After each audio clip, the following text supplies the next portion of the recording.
नमस्कार मंडळी, पुन्हा एकदा तुम्हा सगळ्यांचे आपल्या चॅनलवर मी प्रियांका अगदी मनापासून स्वागत करते आहे। कसे आहात? मजेत असाल, तब्येत ठणठणीत असेल अशी मी आशा करते। तर आजच्या व्हिडिओमध्ये मी तुमच्याबरोबर माझा गॅस स्टोव कसा क्लीन करते, म्हणजे शेगडी कशी क्लीन करते ते शेअर करणार आहे। आठवड्यातून 2 ते 3 वेळेस मी गॅस घासत असते, रोज नाही घासत, कारण की ग्लास शेगडी आहे आणि स्क्रॅचेस पडायला नको म्हणून मी तेवढी काळजी घेत असते। पण रोजच्या रोज 2 वेळेस त्याला व्यवस्थित पुसून वगैरे मी ठेवत असते। आता बघा, किचन ओटा छोटा आहे आणि हे नॉन मॉड्युलर किचन असल्यामुळे थोड्याफार प्रमाणात किचन ओट्यावर मला भरपूर गोष्टी ठेवायला लागतात। तर गॅस जर धुवायचा झाला तर ऑब्वियसली किचन ओटा पण धुवायला लागणार आहे। मग त्याच्यासाठी ह्या ज्या वस्तू मी ठेवलेल्या असतात, जसं की रॅक वगैरे ठेवले आहेत, नंतर साखरेचे डबे, तेलाची बॉटल, हे सगळं ठेवलेलं आहे त्याच्यावर। मग त्याच्या आधी हे सगळं मला उचलून बाजूला करावं लागतं, का तर त्याच्यावर पाणी उडेल आणि ते खराब होऊ शकतं। म्हणून मग आठवड्यातून 2 किंवा 3च वेळेस मी क्लिनिंग करत असते, कारण रोज रोज इतकं पुन्हा उचला ठेवा शक्य नसतं आणि गॅसही रोज रोज मला घासायला नाही आवडत, कारण शेगडी त्याच्याने खराब होऊ शकते। आणि त्याचं जे सोल्युशन लावलेलं असतं ग्लासचं शेगडीला, तर ते पण निघू शकतं किंवा आपली शेगडीवर ग्लासवर येऊ शकतो त्याच्यामुळे।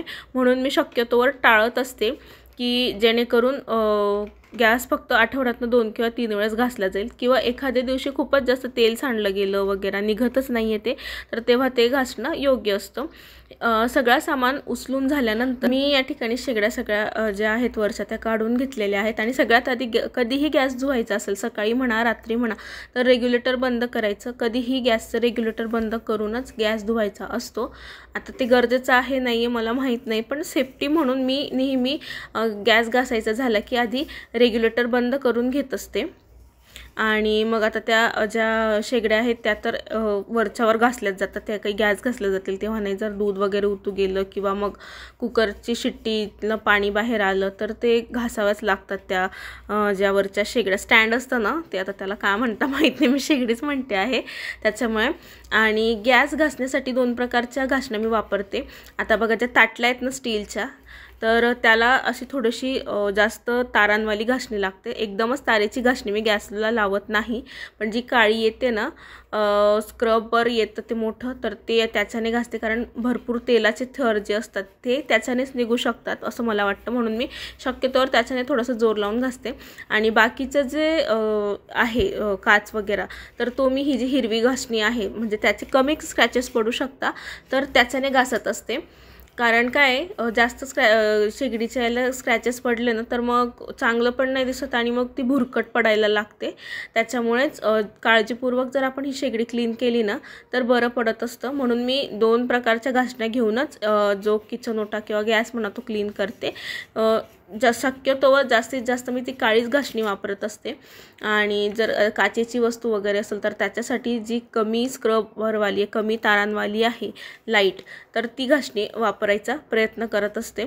आणि त्याचबरोबर इकडे जे काही टाईल्स वगैरे आहे ते रोज पुसल्यामुळे इतक्या चिकट नाही होत, म्हणजे चिकट तर होतच नाही अजिबात, कारण रोज स्प्रे मारून जसं आपण गॅस आणि ओटा पुसत असतो किचन ओटा, अगदी त्याच पद्धतीने जी टाईल्स असते किचन ओट्याची समोर लावलेली गॅसच्या मागची, तीही रोज पुसली ना तर ती कधीच चिकट नाही होत। वरची तरी आपण महिन्यातून 1-2 वेळेस क्लीन म्हणजे घासतो त्याला, पण जी समोरची असते ना खाली, रोज त्याच्यावर तेलाचे शिंतोडे किंवा रश्श्याची भाजी असली, रस्सा उकळत असला तर त्याचे शिंतोडे उडतात, किंवा चहाचे पण शिंतोडे। आता माझ्या किचन ओट्यावर गॅस जो आहे, टाईल्स आणि गॅसचं जास्त अंतर नाही आहे, त्याच्यामुळे काय होतं, मधली जी शेगडी आहे ना, बर्नर आहे, त्याच्यावर जर कढई वगैरे ठेवली आणि रोज भाजी मी त्याच्यावरच करते, कारण तेच बर्नर अगदी व्यवस्थित चालतं त्याच्यामुळे, तर मग ते शिंतोडे उडतच असतात। आणि मग काय 2-3 वेळेस तरी मला ती फरशी पुसावी लागते। जर सकाळी चहाचे पण उडलेत ना, मी लगेच पुसून घेते, असं थर नाही जमू देत, नाहीतर काय होतं, आपलीच मेहनत वाढते, काम वाढतं आपलं। म्हणून लागोहात जर आपण स्वच्छ करत गेले ना, स्प्रे मारून तिथे 2 वेळ पुसलं ना, तरी सुद्धा ती जी फरशी आहे ती व्यवस्थित पण दिसते आणि जास्त चिकट पण होत नाही। आणि घासायला पण जेव्हा किंवा गॅस घासतो तेव्हा आपण ती घासायला घेतली ना तर ती तेव्हा सुद्धा जास्त जोर लावून घासावी नाही लागत, हलक्या हाताने जरी घासली तरी सुद्धा ते निघून जात असतं। आणि खाली किचन ओटा पण वरच्यावर व्यवस्थित स्प्रे करूनच पुसला पाहिजे रोजचा, म्हणजे की नाही काय होऊन जातं, घासायच्या वेळेस जास्त जोर लावून ते तेलाचे थर आपल्याला काढत नाही बसावं लागत त्याच्यामुळे। तेच एक कारण आहे की मी रोज स्प्रे टाकून पुसत असते, बाकी दुसरं काही नाही. नाहीतर मग हे असं घासायला काढलं ना तर मग आपलं काम वाढत असतं आणि ते चिकट असं किचन ओटावर भरपूर जणांचा मी थर बघितलेला असतो, तो थर काही चांगला दिसत नाही. म्हणून मग रोजच्या रोज अशी क्लिनिंग झालीच पाहिजे. आणि जेव्हा आपण गॅस वगैरे घासतो तर या पद्धतीनेच व्यवस्थित घासून घेतला पाहिजे. जास्त वेळ नाही लागत जर आपण रोजची क्लिनिंग व्यवस्थित ठेवली तर. आता पण हार्डली मला 5 ते 7 मिनिटात गॅस घासून धुवून झालेला आहे. जे एक्स्ट्राचं पाणी होतं ते मी वायपरने काढून घेतलं आणि हा कापड व्यवस्थित स्वच्छ पाण्यातनं डीप करून घेतला, त्याच्यातलं खराब पाणी काढलं आणि दुसरं पाण्यातनं स्वच्छ पिळून परत एकदा किचन ओट्यावर जे एक्स्ट्रा पाणी आहे वायपरने काढल्यानंतर ते पण पुसून घेते आहे. म्हणजे काय, जेणेकरून किचन ओटा लवकर सुकेल. आता रात्री जर घासलं तर शक्यतोवर मी पुसत नाही, कारण तो रात्रभरात सुकेल. पण मग आता कसं बाकीची पण कामं राहिलेली असतात ना आपली, त्याच्यामुळे मग म्हटलं की ठीक आहे, आता लागोहात मी पुसूनही घेते, कारण मग कसं तो लवकर सुकायला पाहिजे. म्हणून शेगड्या मी तिथेच धुवून ठेवून दिलेल्या आहेत त्याच्या, कारण भांड्यांचं स्टँड भरलेलं होतं, त्याच्यात त्या बसत नव्हत्या. म्हणून मग म्हटलं की त्याला तिथेच सुकू देऊ, म्हणजे लागोहात लावलेले लगेच तर नाही लावत मी. आणि इथे निधीचा अभ्यासही सुरू होता. मध्ये मध्ये ती येतच असते विचारायला, मम्मी हे बरोबर केलं आहे की ते बरोबर केलं आहे. म्हणून तिलाही अधूनमधून कामात असा वेळ द्यावा लागतो. मुलं घरी असले की तेही आपल्याला कामामध्ये येतच असतात मध्ये काम वाढायला. नंतर माठही मी भरून घेतला. गॅस वगैरे तर घासून झाला, पण आज पहिल्यांदा माझ्या हातून थोडंसं नुकसान झालेलं आहे घाईघाईमध्ये. शेगडी जी आहे ना ती मी अशी सरकवायला गेली तर ती जोरात तिथं भिंतीला लागली आणि आता हे गेलं आता फुटून, कारण आता घाईघाईत झालं. ते माझंही लक्ष नव्हतं, मला नाही माहीत होतं की ते इतकं हे असेल की याच्याने. मला असं वाटलं की ग्लास तडकला, पण बरं झालं ग्लास नाही तडकला, ते तुटलं, कारण सिमेंटच्या याच्याने भरू शकतो. पण जर ग्लास तडकला असतं तर मला खूप जास्त वाईट वाटलं असतं, कारण प्रचंड आवडते मला ही शेगडी आणि खूप जणांना आवडते ही शेगडी माझी. म्हणून म्हटलं की बरं झालं. वाईट पण वाटते की ते नुकसान झालं, पण गॅसला काही झालं नाही त्याच्यामुळे. आत्ता ना गॅसचं आवरून झालेलं आहे त्याच्यावरचं. आता हे व्यवस्थित सुकू देते, हे अजून ओलं आहे. मग हे सुकलं की मग हे परत इथे लावून देईल. आणि कालचा मसाल्याचा डबा पण भरायचा राहिला आहे, तर मी 2-3 डबे भरते मसाल्याचे. ते कसे तेही मी तुमच्याबरोबर शेअर करणार आहे. पण आधी आता हा जो किचन ओटा आहे तो छान सुकू देते आणि त्यानंतर मला शेगडीमध्ये अजून एक काम करायचं आहे. ते कोणतं तेही मी दाखवेल, ते झुरळ न होण्यासाठी आहे. तर व्हिडिओ स्किप न करता कंटिन्यू बघा. आता मी कपडे लावून घेते, कपडे लावायचे राहिलेत मशीनमध्ये आणि मग बोलते. म्हणजे तोपर्यंत हा जो किचन ओटा आहे एक 10 मिनिटानंतर ते व्यवस्थित सुकून गेलं होतं, कारण पुसल्यानंतर ते लवकर सुकतं. पाणीचं जर तसंच वायपरने पण पाणी काढून ठेवलं तर थोडंसं 15 ते 20 मिनटं लागतात, पण हे 10 मिनिटात सुकून गेलं. त्याच्यानंतर जो सामान खाली ठेवलेला तो पुन्हा ठेवायचा.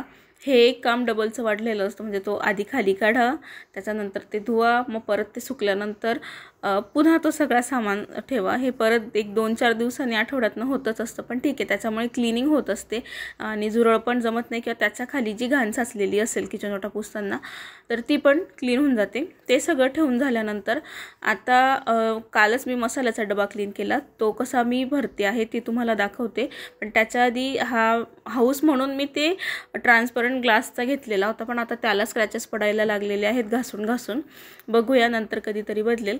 तर आता हा 7 याच्यामध्ये वाट्या आहेत, तर 7 प्रकारचं वेगवेगळ्या सामान. आता वेगवेगळा तर काही येणार नाही, प्रत्येक गृहिणी असते तिच्या मसाल्याच्या डब्यामध्ये ऑलमोस्ट सगळ्या वस्तू सेमच येऊन जातील, जसं की जिरं, मोहरी, त्याच्यानंतर तिखट, हळद, धना पावडर, या ज्या सगळ्या गोष्टी असतात तर त्या सगळ्या सेमच असतात.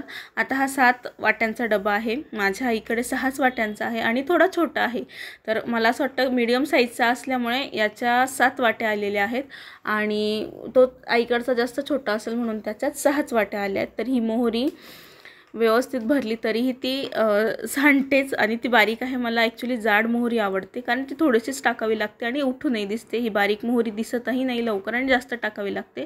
आता हा गरम मसाला जो आहे तो थोडासाच राहिला आहे माझ्याकडे.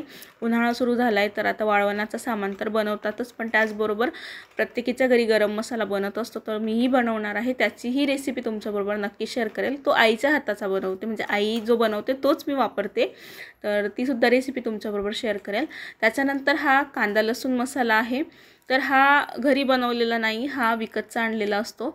तोच मी भरून ठेवते आहे, कारण आता एक्स्ट्रा आधी याच्यात खिचडीचा मसाला होता ताईने दिलेला, आता तो संपला म्हणून मग म्हटलं ते खाली राहण्यापेक्षा त्याच्यामध्ये आपण भरून देऊ। बाकी सगळे डबे मी भरलेत, वाट्या भरल्यात, पण ते शूट नाही झालं, ऑटोमॅटिकली बंद झालेलं होतं त्याच्यामुळे। तर भरून झाल्यानंतर जिरं, हळद, तिखट, धना पावडर, मोहरी, गरम मसाला आणि कांदा लसूण मसाला असं ठेवलं। आणि नेहमी चमचा आहे ना कोरड्या मसाल्यामध्ये ठेवण्याऐवजी तुम्ही जिऱ्या किंवा मोहरीमध्ये ठेवा, म्हणजे तो भरत नाही आणि इझिली तो आपल्याला काढता येतो। आता हा एक डब्बा मी भरला। मी जसं आधी म्हटली की मी 2-3 डबे भरते मसाल्याचे, तर ते 2-3 कसे, तर हा दुसरा डबा आहे। याच्यात कस्तुरी मेथी आधी ठेवलेली होती, मी ती थोडीशी पडली आहे। तर ह्या डब्यामध्ये मी हे मागेच ऑनलाईन मागवलेले होते, बाय वन गेट वन आलेले। तर भाजी ठेवण्यासाठी वगैरे त्याचा वापर अधूनमधून होत असतो, पण आता ते पडलेलेच होते, काही मी एक्स्ट्राची भाजी आणत नाही कारण उन्हाळा लागला त्याच्यामुळे। तर कोरडे मसाले मी याच्यात ठेवते आहे। तर जे बाहेरचे विकेत पॅक्ड मसाले येतात ना, पाकिटात येतात, ते मसाले मी याच्या एका डब्यात ठेवते। तर याच्यामध्ये पास्ता मसाला झाला, मॅगी मसाला झाला, त्याच्यानंतर हा जो आहे तो शेजवान राईस मसाला आहे, त्याच्यानंतर हा बिर्याणी मसाला, शाही बिर्याणी मसाला मला खिचडीसाठी लागतच असतो, तर याचे सॅचेट कायम घरी असतात। कांदा लसूण मसाला आत्ताच तुम्ही बघितला की मसाल्याच्या डब्यात मी ठेवलेला आहे। त्याच्यानंतर हा खानदेशी मटन मसाला आहे, म्हणजे नॉनव्हेजसाठी लागणारा बाहेरचा पण थोडासा मसाला मी राहू देते, जेणेकरून जेव्हा आपण नॉनव्हेजची भाजी बनवतो तेव्हा हे मसाले कामात येतात। आता हे जे बॉक्स पॅकिंगचे मसाले असतात ना, त्यांची जी आतली पिशवी ती अशी सोनेरी रंगाची येते, त्याच्यावर लिहिलेलं पण नसतं म्हणजे छोले मसाला आहे की पावभाजी मसाला आहे त्याच्यामुळे। तर मग असे मसाले डब्यात ठेवताना आपण काय करू शकतो, तर इथे मी एक ट्रिक यूज करते आहे की या मसाल्यांच्या बॉक्सवर त्या मसाल्यांचं नाव असतं, की जसं आता बघा हा कुठला मसाला आहे त्यांनी दिले की हा छोले मसाला आहे, तर तेवढं ते छोले मसाला कापून घ्यायचं आणि जो मसाल्याची पिशवी असते सोनेरी रंगाची त्याच्यावर ते ट्रान्सपरंट चिकटपट्टीने चिटकवून घ्यायचं, म्हणजे जेणेकरून आपला गोंधळ होणार नाही की हा कसला मसाला आहे। आता कदाचित त्याच्यावर बारीक अक्षरात लिहिलेलं पण असेल, मी तर काही वाचलं नाही, पण मग कसं घाई गडबडीमध्ये आपण विसरून जातो किंवा मग लक्षातही राहत नाही की अरे आपल्याकडे मसाला आहे की नाही आहे हा। मग म्हणून ही आयडिया मी वापरते आहे, तुम्हीही वापरून बघा, म्हणजे मसालाही वेस्ट होणार नाही किंवा आपल्याला बाहेरूनही आणावा लागणार नाही हा मसाला।